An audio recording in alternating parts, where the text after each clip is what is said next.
boa tarde, gente boa. A Globo Esporte chegando, falando da supremacia do Flamengo para cima do Vasco, que continua, ganhou de novo. 1-0, gol do Carrascal. Gente, o Vasco não vence o Flamengo há quase 3 anos. Nesse tempo aí, 13 jogos, 9 vitórias do Flamengo e 4 empates. E se a gente voltar mais no tempo, essa diferença também impressiona, porque o Vasco foi campeão pela última vez em 2016 e desde 2017 já são 35 clássicos, 20 vitórias do Flamengo, 13 empates e 2 vitórias do Vasco. No jogo de ontem também teve mais um dado impressionante, foram 30 finalizações do Flamengo contra uma do Vasco, do GB, tá ali, preocupado na tela. Molecada do Flamengo não tinha vencido em 3 jogos, no Carioca, estava na lanterna do grupo. Emergência, time principal foi chamado e resolveu a parada contra o Vasco. Esse é Léo Jardim antes do jogo. Uniforme impecável. Corta para Léo Jardim com 10 minutos de jogo, já manchado dos pés à cabeça, maior trabalhador da noite de ontem no Maracanã, sem direito à hora extra. Defendeu Léo Jardim! Primeiro clássico do ano, no Vasco, estava faltando alguém. Nosso menino Ryan vai deixar saudade. Negócio quase fechado para o atacante ir para o Bournemouth da Inglaterra. O Ryan que pediu para não jogar, foi a decisão dele. No Flamengo também estava faltando alguma coisa. A roupa. Cadê a roupa preta da sorte, Felipe Luiz? Então ela foi aposentada junto com a calça e vai ficar guardada na minha casa. Então acostume-se, torcedor, em 2026, esse será o modelito, camisa marrom e calça bege. A minha esposa aí que fez esse look pro Campeonato Carioca. Mas a maior mudança não foi essa. Depois de 3 jogos com a garotada, elenco principal na área. Ordem do presidente. Ele pediu-nos para mudar o planejamento que tínhamos, por razões institucionais, por a situação em que estava o Flamengo no Carioca. Último no grupo B, nenhuma vitória em 3 jogos, risco de disputar o quadrangular do rebaixamento. Foi uma conversa, óbvio que não era o que estava planejado, mas por algumas circunstâncias foi decidido isso e a gente só acatou. O resultado é que o Flamengo, que ganhou tudo no ano passado, parece que está com mais fome ainda. O time que estava voltando de férias mandou no jogo. É verdade que a gente controlou a partida a todo momento. A gente também, de certa forma, nos surpreendemos positivamente. Só uma estatística para você ter noção. Foram 30 finalizações do Flamengo contra uma do Vasco. Ok, a do Vasco foi bacana. Paciência na saída de bola. Depois velocidade pela direita. Entre Andrés Gomes, Paulo Henrique e GB, o substituto de Ryan, que mandou raspando a trave. Foi quase, mas foi a única. O resto, minha gente, foi Flamengo em cima. E lá o Jardim sujando a roupa que estava limpinha, com algumas defesas espetaculares. Por culpa exclusiva do goleiro do Vasco, o primeiro tempo terminou empatado. E nem deu tempo para saber se o ritmo seria diferente na etapa final, porque com os 5 minutos, Cauã Barros foi expulso. Ele deu uma pisada proposital na panturrilha do Carrascal. Com um a mais, já viu, né? O Flamengo reativou o modo massacre. Foram 18 finalizações no segundo tempo. Léo Jardim fez 15 defesas no jogo inteiro, eleito melhor da partida. Para isso que eu trabalho, para poder ajudar o clube, ajudar o Vasco. Apesar da grande atuação, uma bola passou por ele. O chute de primeira de Carrascal, no canto, 1-0 Flamengo. Chicotada na cara da bola, é gol do Flamengo. Carrascal de primeira abre o placar. A mudança de planos deu certo. O elenco principal garantiu a primeira vitória do Flamengo no Campeonato Carioca. O time deixou a lanterna do grupo, melhorou as chances de classificação às quartas de final e domingo tem outro clássico pela frente, o Fla-Flu, aqui no Maracanã. Quando foi determinado que a gente estaria nesse clássico hoje, o grupo esteve presente, conseguimos vencer um clássico onde ninguém está nas suas melhores condições. Diante de 50 mil pessoas, o Flamengo apresentou o cartão de visitas da temporada e mandou um recado para geral. É só o começo. Não me impressiona porque eu já conheço os jogadores, já sei da forma que eles têm de lidar, a ambição que esses jogadores têm, de jogar, de performar, de se divertir dentro do campo. Já tem um tempo que a gente sabe que Flamengo e Lucas Paquetá estão tentando se acertar. Dessa vez, o Flamengo fez uma proposta oficial ao West Ham da Inglaterra, que é o time do Paquetá, 218 milhões de reais fixos, mais 31 milhões em bônus. Antes do jogo contra o Vasco, o diretor de futebol do Flamengo, José Boto, falou sobre essa negociação. O principal entrave é financeiro, estamos a falar de verbas muito altas.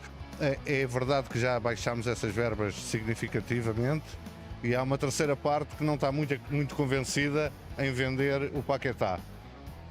Temos tido avanços significativos nessa questão. Agora, dizer que é uma operação muito difícil, uma operação, quando eu digo muito difícil, porque estamos a falar de valores e de jogadores de um patamar muito grande. Não é fácil, né? E pelo lado do Vasco, se não fosse Léo Jardim, gente, vamos ver algumas defesas que ele fez, importantes. Algumas nós já vimos aí na reportagem do Galinho, mas vale a pena ver de novo.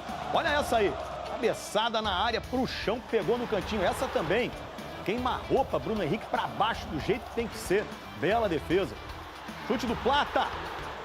Tinha endereço certo, ele foi buscar, cara. Que defesa. Ainda teve essa cabeçada aí do Léo Pereira, ó. Pegou como se fosse uma defesa de vôlei. Que isso. E quando as coisas já não estavam muito boas pro Vasco, Cauã Barros ainda foi expulso, né? Você concorda com a expulsão? Vamos botar pra galera ver? Ele ganhou um vermelho direto. Olha lá, fora do lance de bola, na frente do juiz. Dá um pisãozinho ali na panturrilha do Carrascal, olha lá. Pisa mesmo, dá uma raspada, né? Não sei. Expulsão deixou o Diniz muito na bronca com a arbitragem. Uma expulsão para mim meio ridícula, um negócio sem sentido nenhum. Não tem nada, não tem força excessiva, não tem risco de lesionar o jogador, nada. E é uma expulsão que condicionou muito o que podia ser o segundo tempo. A cavalaria dos jogadores titulares do Flamengo, chamaram a tropa de elite. Eles foram a campo e venceram o Vasco no Clássico dos Milhões por 1-0. A nossa repórter Alcilene Brito estava lá no Maracanã, conta os detalhes da primeira vitória do Flamengo na temporada. Bora ver.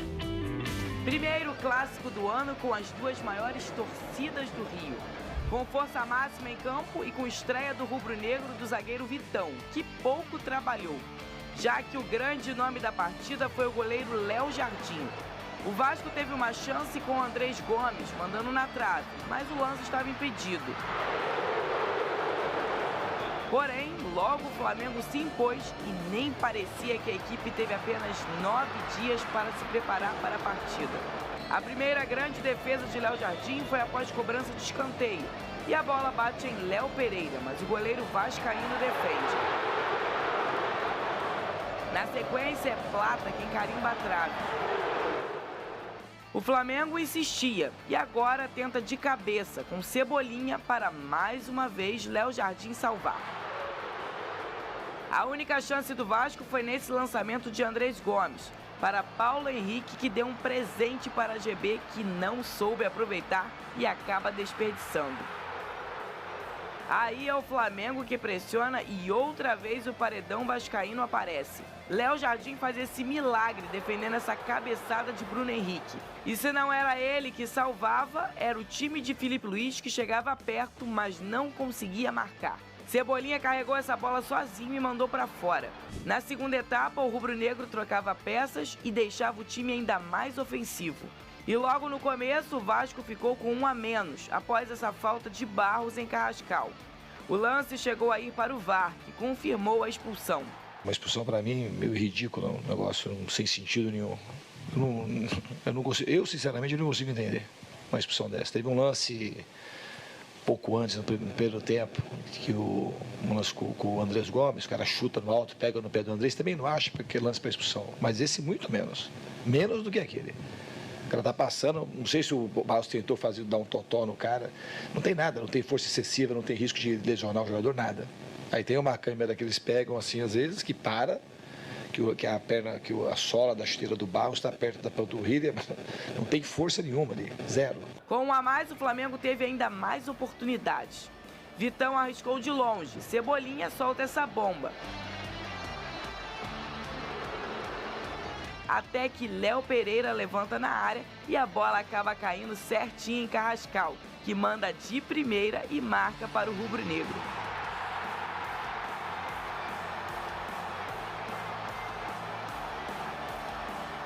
Foi um pedido da direção e basicamente a gente é um grupo muito entrosado e a gente sabe aquilo que o nosso técnico pede pra gente. Então não tem segredo, a gente, na hora que foi pedido, a gente já estava à disposição, estava treinando há alguns dias e não teve novidade nenhuma. Já conhecíamos também a equipe do Vasco. Eu acho que o que nos surpreendeu foi a forma com que a equipe se portou dentro de campo e foi positiva e a gente conseguiu controlar o jogo durante todo o tempo. Então, teve novidade nenhuma, a não ser que a gente teve que estar disposto no jogo que teve que antecipar, né, a nossa volta.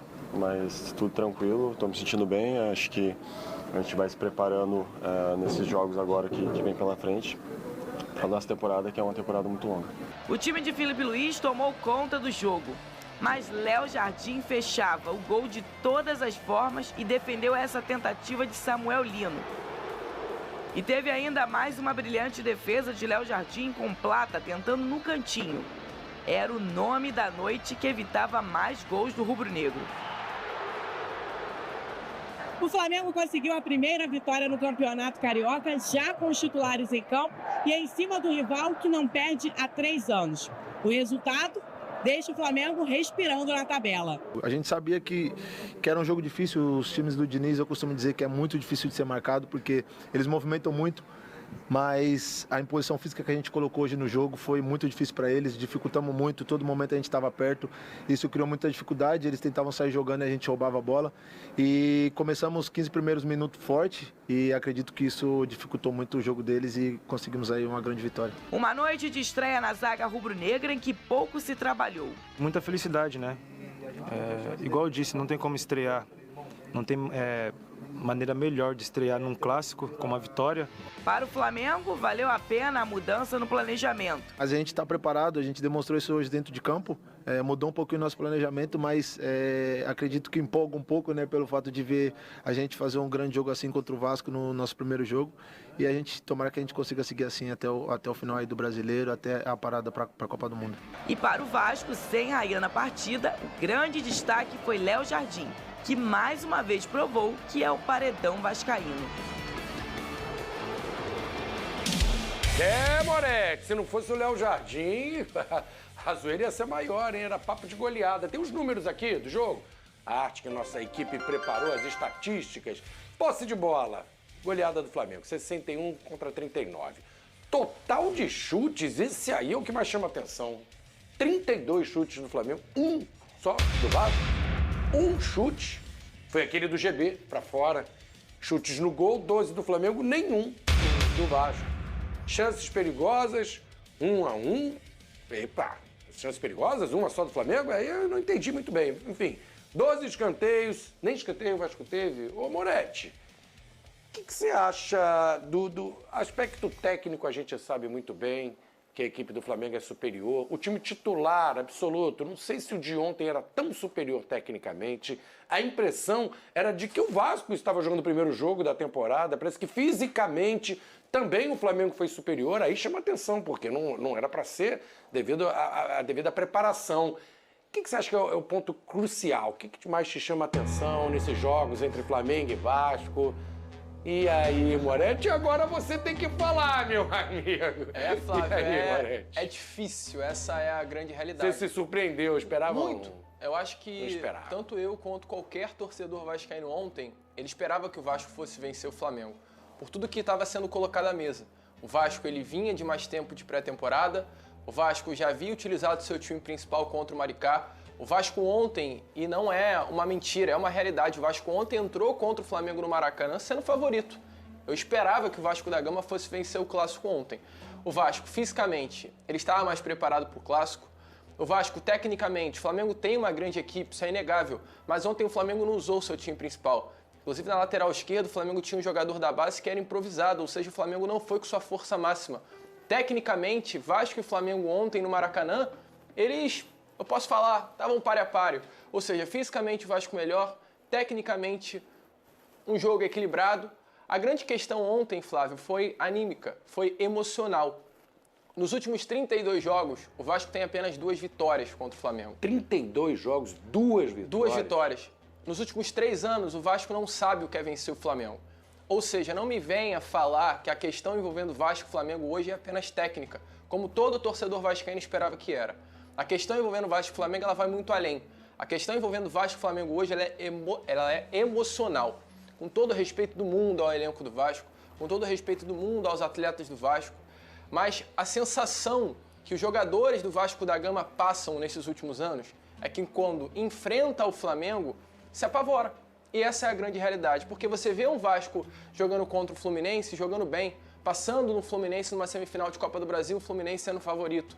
Você vê o Vasco enfrentando um Botafogo em condições melhores, e o Vasco vence, o Vasco passa de fase como foi o Corinthians, na muito Copa melhor do Brasil, que o Corinthians também. na Copa do Brasil no ano passado, na final contra o Corinthians. Então, assim, em momentos decisivos, em jogos grandes que o Diniz fala que o Vasco, esse time do Vasco pelo menos ainda não está preparado para jogar, com alguns times o Vasco consegue jogar. Só que em jogos grandes contra a equipe do Flamengo, nos últimos anos, o Vasco não consegue jogar. E é difícil o torcedor vascaíno entender isso. É difícil o torcedor vascaíno ver que, quando enfrenta o Flamengo, a possibilidade de vitória hoje é mínima. E não é apenas por questão técnica. Acho que falta vontade. Teve gente falando, não vi raça, não tem vontade, é por aí também. A sensação que passava para quem estava no Maracanã, e ontem eu estava no Maracanã, era que os jogadores do Vasco estavam com medo. O Diniz, ele baseia muito o fundamento de jogo dele, tem uma frase que é muito conhecida do Diniz, que é ter confiança para jogar. Então, se os jogadores que têm o Diniz como seu treinador não tiverem confiança para jogar, o jogo do Diniz não encaixa. E ontem, o Vasco, em diversos momentos, ele estava tentando sair com a bola ali atrás e o jogo do Diniz não encaixava. Porque exatamente os jogadores estavam com medo de jogar bola. E esse é até um ponto da entrevista coletiva do Fernando Diniz. O Diniz, ao meu ver, ele teve algumas falas até infelizes. Na entrevista coletiva, ele diz que o Flamengo não foi tão superior assim, que o jogo não era para ser uma goleada, que o Flamengo não teve muitas chances claras. Teve. Mas um ponto que eu achei muito coerente na entrevista coletiva do Fernando Diniz foi exatamente o ponto da confiança. O ponto de jogar como um time grande, que o Vasco não jogou ontem. Então, é algo que assusta, é algo que preocupa e é um questionamento que eu faço. Eu tava esperando, tava faltando. Uma palavra para Lucas Moretti. Quando o Vasco vai jogar como um time grande contra o Flamengo? É um questionamento que eu faço e o vascaíno, de uma forma geral, espera uma resposta. Eu quero ver um clássico dos milhões, que é um clássico lindo, é um clássico maravilhoso, onde as arquibancadas ficam lindas no Maracanã, mas eu quero ver um clássico dos milhões em que o maior orgulho do torcedor vascaíno não seja apenas a festa da torcida, mas seja o desempenho do time dentro de campo, Flavinho. Uma mirada, não disse nada. Nada mudou. Só mudou o ano, Flavinic. Vou te falar, nem o nome da pessoa que sofre muda. Lucas, eu conheço o Lucas, que sofria com essa música e com o Venê Casagrande aqui. Ó, Lucas, como que ele aprende? Chega devagar, garoto. Fala menos. Falar até papagaio fala. Tem que saber chegar. Mas ontem era a grande chance dele, Venê. De fato. Primeiro jogo do Flamengo na temporada. Não me surpreende. A confiança que ele tinha ontem não era em vão. Ele não estava falando da boca pra fora. Todo mundo estava esperando um Vasco mais forte, um jogo mais parelho. E não foi o que aconteceu, Venê. Meu Deus do céu. Bota a música do Fantástico Mundo de Bola. Muita gente acreditou, inclusive eu. Falando sério agora, Flavinho. Você também estava Vamos falar sério agora. Eu esperava, eu tô com o Lucas, tá? Inclusive eu falei isso aqui ontem no programa. Pra mim o Vasco era favorito. Não por conta da pré-temporada, não só pelo primeiro jogo do Flamengo no ano, não por conta disso, mas de como tudo foi feito. Porque até 4h30 da tarde de terça-feira, véspera do jogo, os jogadores não sabiam se eles iam entrar em campo ou não. Então tudo foi feito de uma maneira assim, surpresa. Até mesmo para o técnico Felipe Luiz, que inclusive ontem, antes do jogo, em uma entrevista para o Sport TV, ele deixou muito claro ali, entre linhas, que ele estava insatisfeito sim.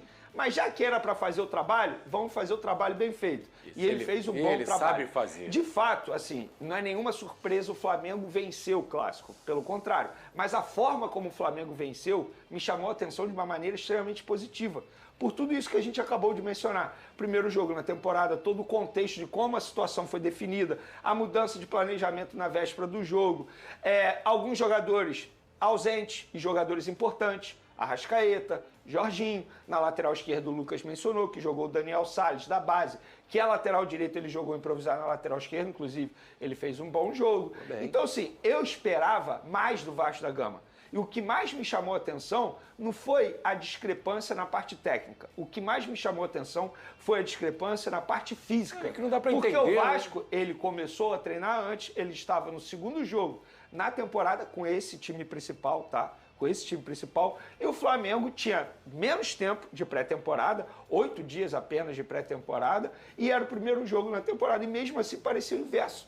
O Flamengo estava muito melhor fisicamente falando. Claro que no segundo tempo, com as trocas de Felipe Luiz ele tem muito mais matéria-prima, digamos assim, à sua disposição, que propriamente o Fernando Diniz. Mas o que me chamou mais a atenção foi isso, a parte física. E o Flamengo foi muito superior. Discordo totalmente do Fernando Diniz quando ele diz que não era para ter sido uma goleada, que o Flamengo não foi muito superior. Discordo muito dele. Inclusive, o torcedor vascaíno tem que ficar preocupado com isso. Porque se de fato o Fernando Diniz pensa isso, ele está vivendo em outro mundo. Ele assistiu a um outro jogo. Porque o Flamengo foi muito superior. E eu falo sério que eu acho que o Vasco ele tem que agradecer, porque poderia ter sido uma goleada.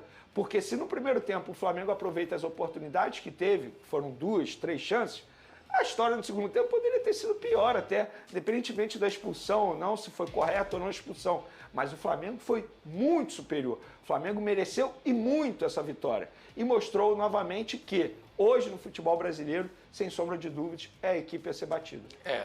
Sobra na turma, ainda mais no Rio de Janeiro, né? E foi muito debatido entre os torcedores do Flamengo se a decisão da diretoria em antecipar o planejamento de retorno dos jogadores titulares, que estava prevista para a estreia do Campeonato Brasileiro, foi ou não correta essa decisão, né? O Felipe Luiz, na coletiva após a vitória sobre o Vasco, respondeu uma pergunta sobre esse assunto. Vamos ver o que disse o treinador. Uma reunião que acontece todas as semanas, já seja via telefone, já seja presencial, conversamos sempre e os interesses da instituição estão sempre acima de qualquer planejamento. O clube entendeu que era o melhor e nós temos sempre que seguir o que é melhor para o clube. Eu sempre fiz isso desde que cheguei aqui, o BAP também, o Boto também. Somos pessoas com muita coragem, porque tomar decisões desse nível requer muita coragem. E muito simples, é uma decisão onde tomamos todos, no final, assumimos todos os riscos e bola para frente. Vamos no embalo já ouvir o que o treinador disse também sobre a felicidade da renovação como treinador do Flamengo, mas que ficou chateado com comentários de torcedores, né, que durante as negociações o chamaram de mercenário. Vamos ver a resposta do Felipe Luiz. Como eu falei, ano passado eu queria ficar, o Flamengo queria que eu ficasse e pelo que eu entendi também a torcida também queria que eu ficasse. Então o interesse estava aí todo, né? Não somos pessoas fáceis, eu não sou uma pessoa fácil, o BAP também não é, o Boto também não é, os empresários também não são, isso leva tempo, mas nesse processo todo saiu da linha. O que eu escutei e li realmente me deixou muito triste. Os treinadores ou jogadores que querem tomar decisões não pode ser ou mercenário ou chutado pela porta dos fundos. Você não pode ter essas duas saídas. Então acho que primeiro tem que esperar acabar e aí as pessoas poderem declarar o que aconteceu, mas esse pré-julgamento realmente me machucou muito, me deixou muito triste com tudo o que aconteceu, mas eu acredito que foi o melhor para todos, né? Eu estou onde eu queria estar, como eu sempre falei para vocês, não minto nunca que eu sento aqui e estou muito feliz por estar mais uma vez sentado nessa cadeira, colocando tudo que eu fiz em jogo até agora e com novos desafios e com uma energia renovada. O Vernê, você estava falando da importância dessa renovação do Felipe Luiz, talvez o principal reforço foi que você colocou, queria que você falasse disso. do que achou da estreia do Vitão. O zagueiro chegou, primeiro jogo dele, não foi nem muito exigido ali, mas enfim, as suas impressões. E tem gente que ainda discute a qualidade do Felipe Luiz, defendendo o tema de que o elenco é muito bom, ele é só não inventar. Ele tem que lembrar, era o mesmo elenco que em 20, parecido, né? Mas em 20, claro que foi qualificado. Mas em 23 o Flamengo não ganhou nada, 24 não foi tão bom. O Felipe Luiz, que salvou a temporada em 24 quando ganha a Copa do Brasil. Quer dizer, o Tite tinha um grupo parecido, não arrumou nada, em 23 ninguém arrumou. E o Felipe Luiz ganhou o que a gente sabe. A importância da permanência. Tua impressão sobre o Vitão, os destaques desse clássico aí? Acho que o Carrascal foi o grande craque do jogo, né? Flavinho, primeiro sobre o Felipe Luiz. Falei hoje, inclusive, lá na redação, comentei há pouco aqui agora com o Lucas, que para mim a melhor contratação do Flamengo foi a renovação de contrato do Felipe Luiz. Por tudo. Por ser um cara que conhece muito o ambiente do Flamengo, por ele conhecer todos os jogadores do Flamengo, por ele ter trabalhado com vários atletas que estão hoje no elenco, por ele ter a confiança dos jogadores, por ser um cara extremamente trabalhador. Então, eu acho que a melhor contratação do Flamengo para essa temporada foi a manutenção do técnico Felipe Luiz. E a pessoa que fala isso, que ele tem sucesso à frente do Flamengo, porque o Flamengo tem o melhor elenco do futebol brasileiro, é porque não acompanha o Flamengo. Tanto é que o treinador anterior a ele era considerado o melhor treinador do futebol brasileiro, o Tite. E a gente viu o que aconteceu. Inclusive, o Tite não deu certo, e o Tite falava isso, foi quando ele perdeu o Pedro.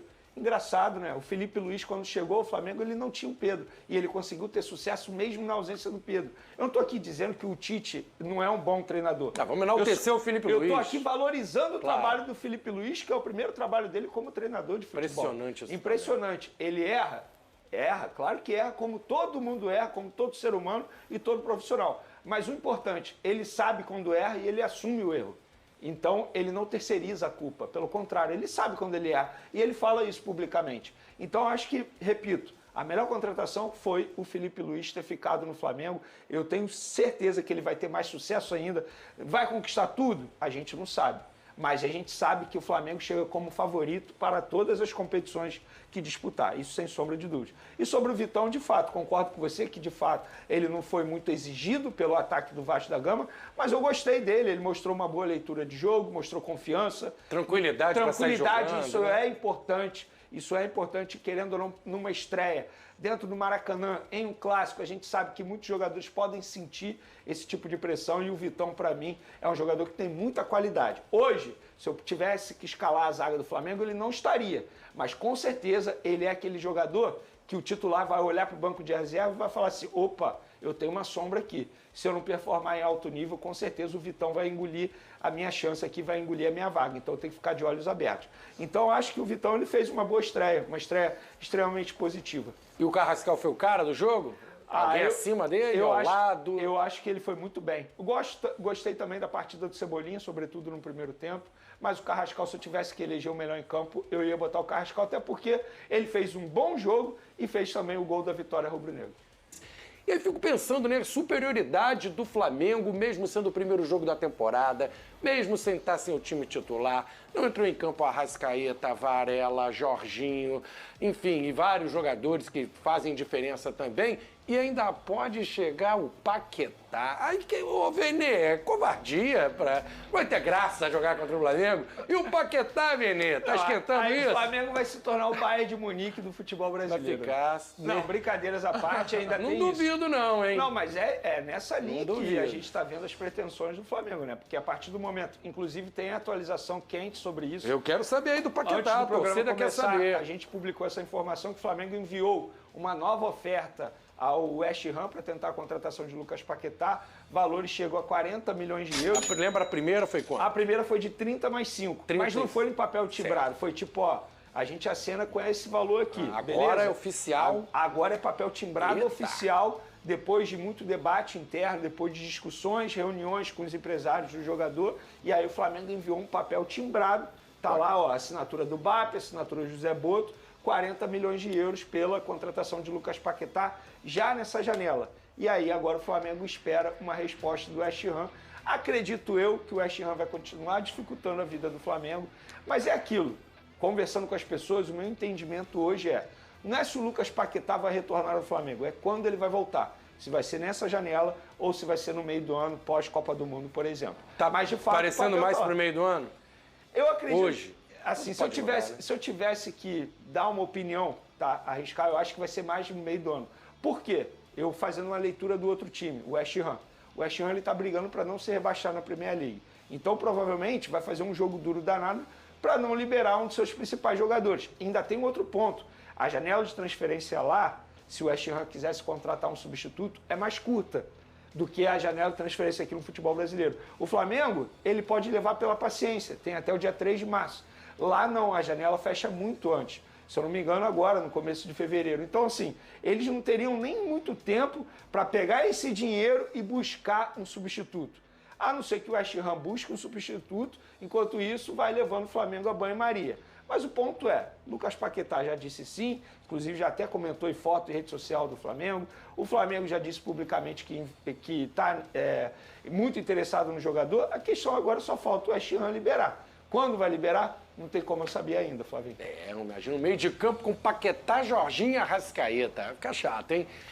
O Flamengo está realmente interessado em Danilo, como informou a jornalista Raíza Simplício. O volante está no Botafogo desde agosto de 2025, mas ainda tenta ser aquele profissional da época do Palmeiras que encantou a todos. A reportagem do Bolavik Brasil apurou que o Glorioso ficou sabendo pela imprensa sobre o interesse flamenguista pelo atleta, mas nenhuma proposta oficial ainda foi feita. O alvinegro só aceita negociar o meio-campista a partir de uma oferta de aproximadamente 25 milhões de euros, 156 milhões de reais. Recentemente, o Zenit chegou forte para contratá-lo, só que o próprio volante não quis ir para a Rússia. São valores altos para um jogador que ainda não performou o que gostaria em General Severiano, mas o rubro-negro sabe que, em qualquer movimentação para adquiri-lo, o clube de Testor fará jogo duro. Testor já vendeu Marlon Freitas ao Palmeiras e agora liberou Savarino para o Fluminense.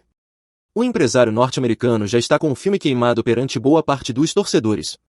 A rivalidade entre Flamengo e Botafogo é muito grande. Nas redes sociais, os alvinegros já temem uma possível saída de Danilo para o rubro-negro carioca. Danilo tem apenas 24 anos e é o perfil de peça que o clube da Gávea procura no mercado da bola. Chegaria para brigar por posição e ainda estaria sendo treinado por Felipe Luiz, um dos melhores comandantes do futebol brasileiro. Bom torcedor rubro-negro, agora eu quero saber a sua opinião. O volante Danilo seria um excelente reforço para o mais querido?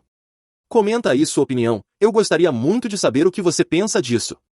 E fica ligado no canal, porque eu estou sempre postando as últimas notícias do Flamengo. Se inscreve para não perder.